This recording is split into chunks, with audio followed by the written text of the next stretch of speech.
This is Heal Your Mind, Heal Your Body with Dr. Schuyler. Discover how your thoughts manifest disease and what you can do about it. Here's your host, Dr. Schuyler.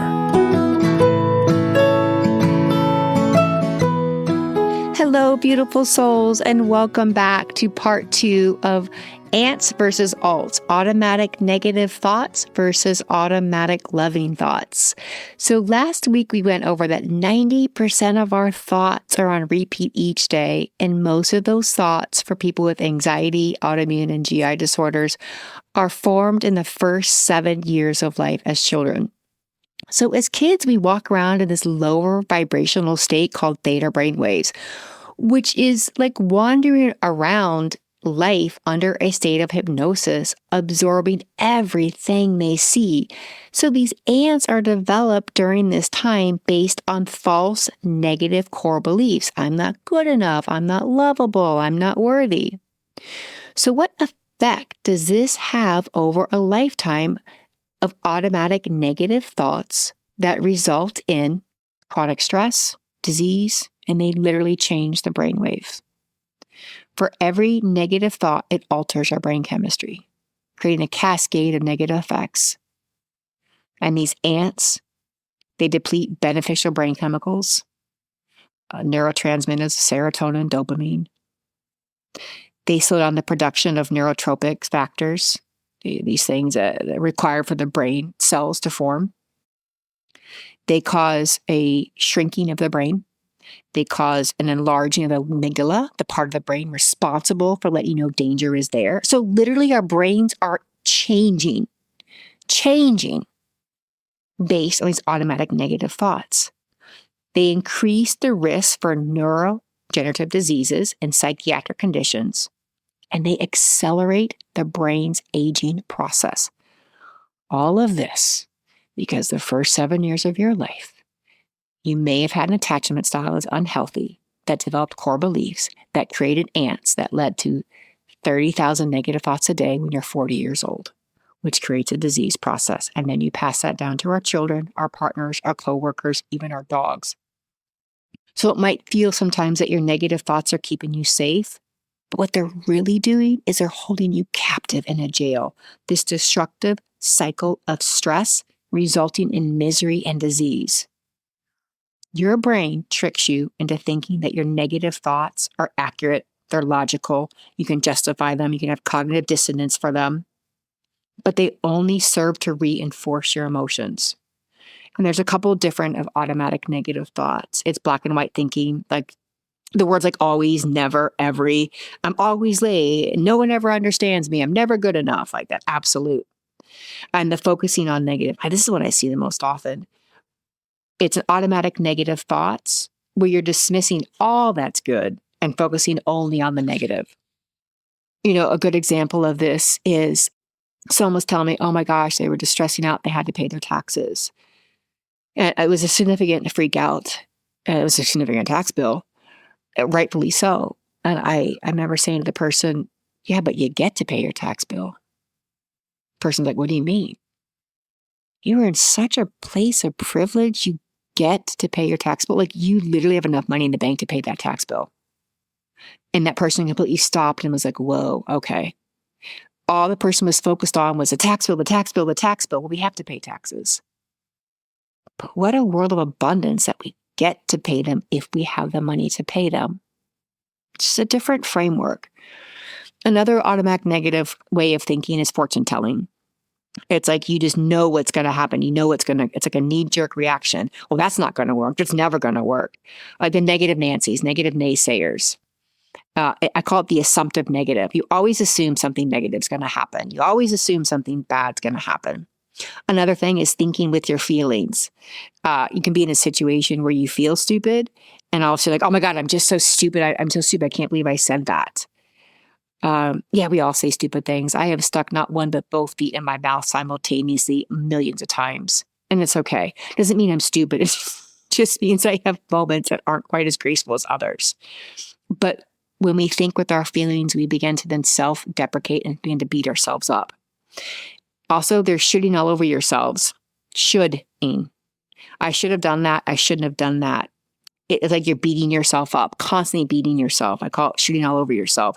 You're guilting yourself into this thing that you should have done or should have said.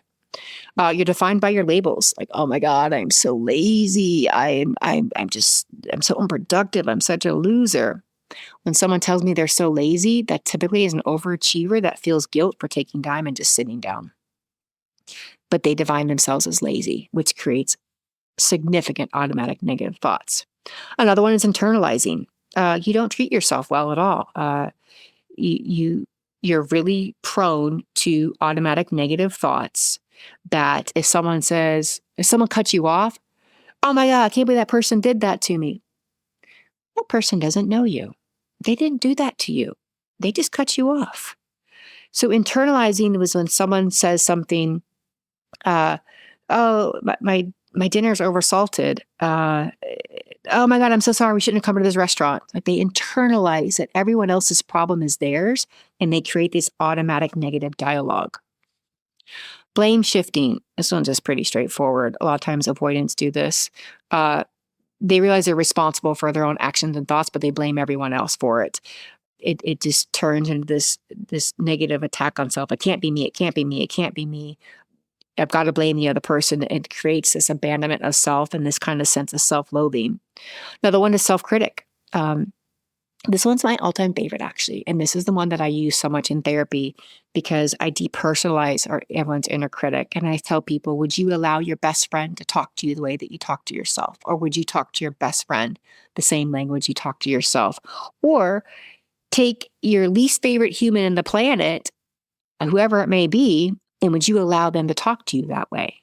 Sometimes I use polarizing figures in the media to get a sense of protectiveness. People get to protect themselves. Well, if this polarizing figure said this to you, would you allow that? I would never allow that person to speak to me that way. Well, then, but you're allowing yourself to talk to you that way. When you depersonalize or personify this inner critic, my inner critic is called Cousin It. And Cousin It is a separate character of me. And if Cousin It starts, it's like a devil on your shoulder, like you're not good enough. It takes these thoughts that you're having and it removes them from self. And you then begin to observe these thoughts without judgment. And you observe these thoughts like a bodyguard. Which ones you're going to allow into your mind, which ones you're going to feed, and which ones you're going to starve. It's as if you have a bodyguard and high-end real estate is your mind. And this bodyguard, my Cousin It, won't allow these thoughts to enter the mind and enter the subconscious body. This bodyguard is protecting this high-end real estate that I no longer allow automatic negative thoughts.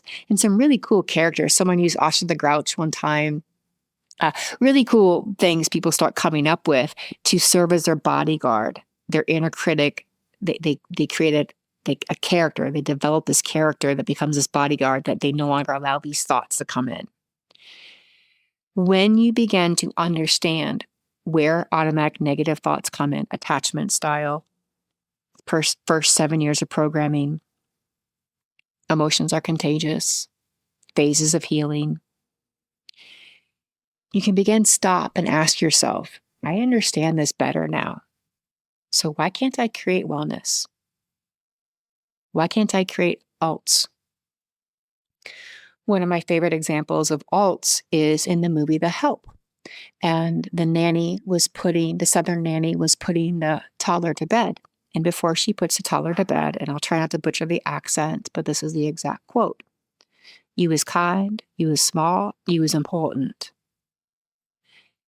And every time I see that scene, I want to break into tears. Because if every human on this planet put their child to bed and told them those automatic loving thoughts, imprinted that the first 7 years of their life, how different that child's trajectory will look. So at this stage in the game, I like to do what's called entry-level loving thoughts. If you have an opportunity to tell someone who's pregnant or as a toddler, hey, try these automatic loving thoughts. You've got 7 years to program your child. Please spread the word. It just takes one human talking to another human to start creating alts. And it's a ripple effect. And it's a generational effect. And we'll get into epigenetics later. But how can you start doing entry-level loving thoughts? Is it safe to feel love for myself? Ask yourself that question. Is it safe to feel love for myself? Sometimes the answer is no. And that's okay. And you can say, someday it will probably be safe for me to love myself. If the answer is yes, then right before you fall asleep at night, I want you to write down, literally write it down. You fire so many more neurons, you write this down. I still do it to this day. I love myself. I write before I go to bed. I love you, Skylar. Because you're imprinting as you fall asleep. Other questions you can ask yourself are, is it safe for me to feel loved and wanted? Is it safe for me to feel important?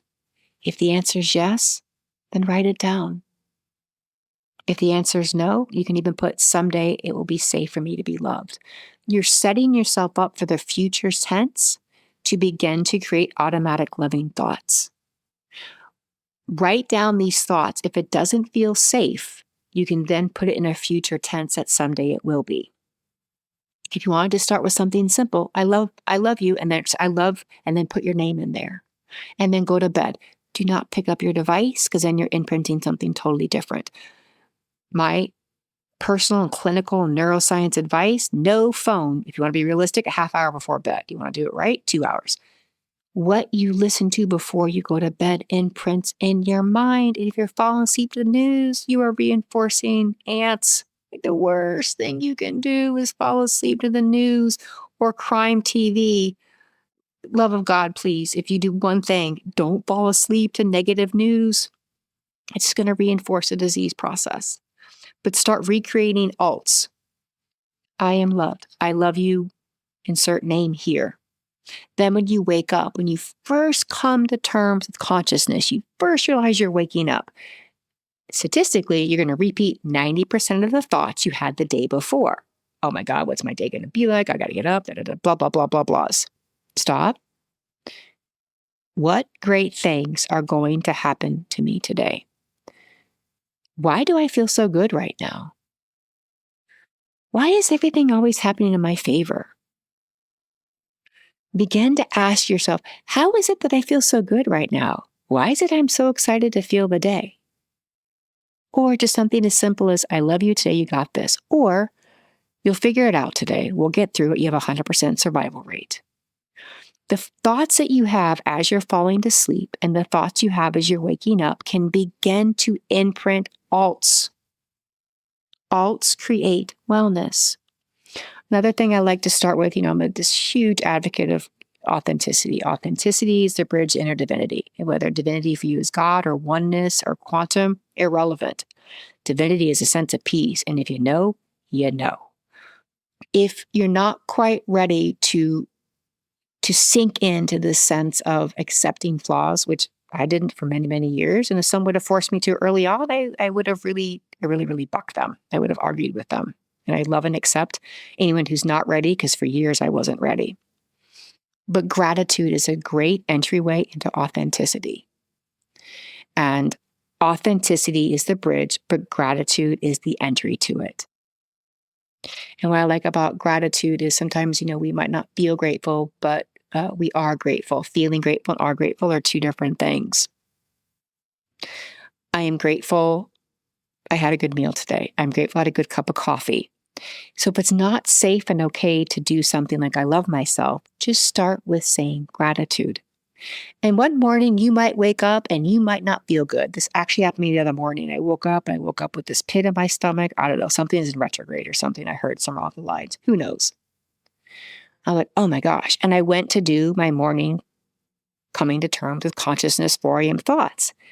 And I was like, yeah, but I don't really think that right now. I had a pit in my stomach for some reason. I think I feel sad. I don't know why. And I was like, okay, fine. I love and accept I feel sad right now. So what?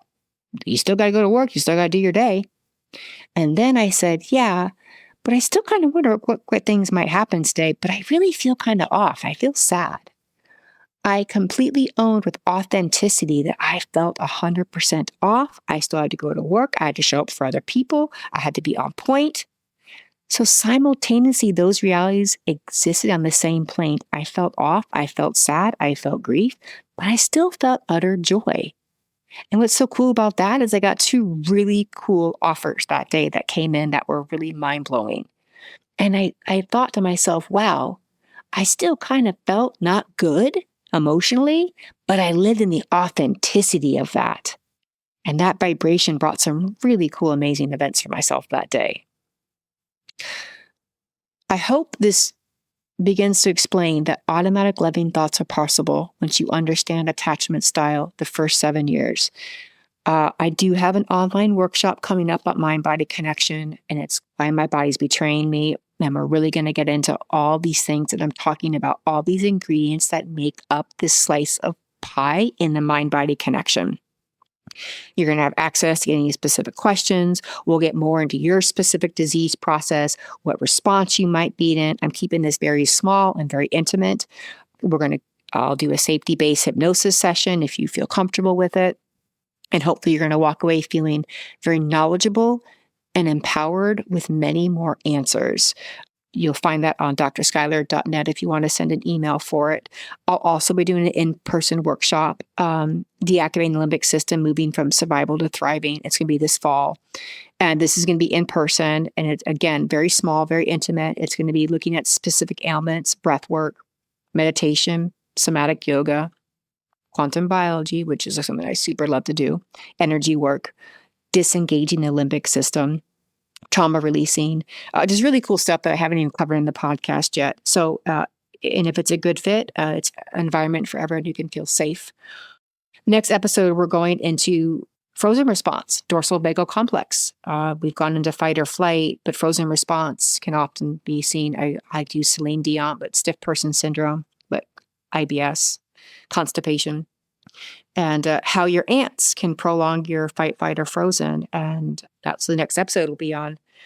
So I'm looking forward to empowering you guys with more knowledge. Please feel free, drskyler.net, information on the workshops, the online, free downloads, free newsletters, and little sneak peeks in the book, and abundant blessings to all the beautiful souls out there. Be well.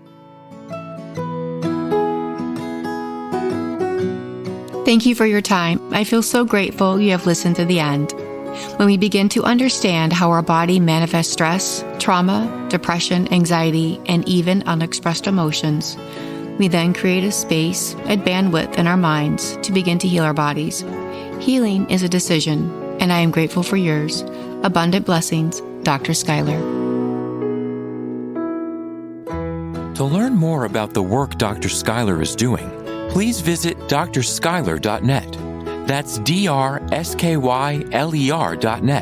And remember to subscribe to this podcast wherever you like to listen.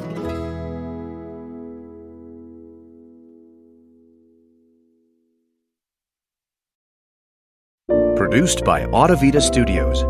Connect your voice to the world.